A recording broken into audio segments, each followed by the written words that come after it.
Roman Polanski.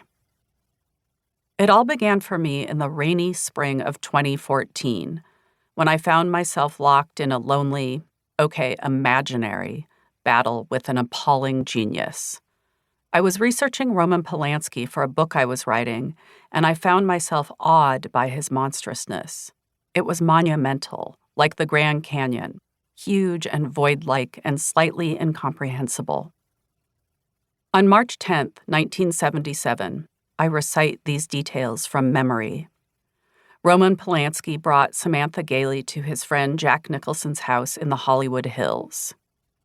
He urged her into the jacuzzi, encouraged her to strip, gave her a quaalude, followed her to where she sat on a couch, penetrated her, shifted his position, penetrated her anally, ejaculated.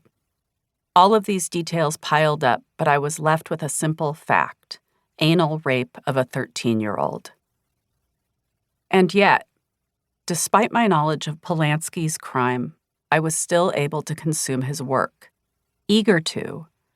Throughout the spring and summer of 2014, I watched the films, their beauty its own kind of monument, impervious to my knowledge of his crime. I wasn't supposed to love this work or this man. He was the object of boycotts and lawsuits and outrage. Even so, here I sat in my living room, watching Repulsion, Rosemary's Baby, Chinatown. It's hard to imagine a scene of greater coziness and safety. My house sat in the middle of a field, in the middle of the woods, in the middle of an almost entirely crime-free island. The living room faced south and was flooded with light even on the gloomiest Pacific Northwest afternoon. The room was furnished haphazardly, frankly a bit shabbily, and filled with books and paintings. It was the kind of room that would be recognizable the world over as the living quarters of a culture worker, or at least a culture lover.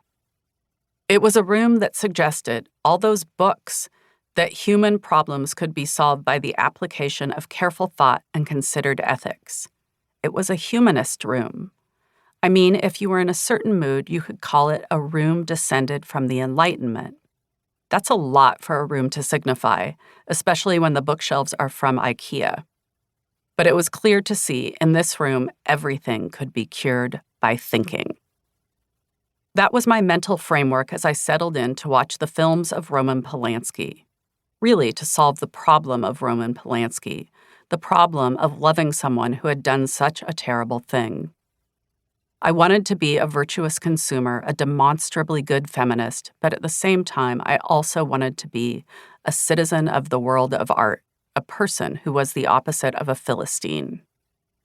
The question, the puzzle for me, was how I might behave correctly, confronted with these twin and seemingly contradictory imperatives.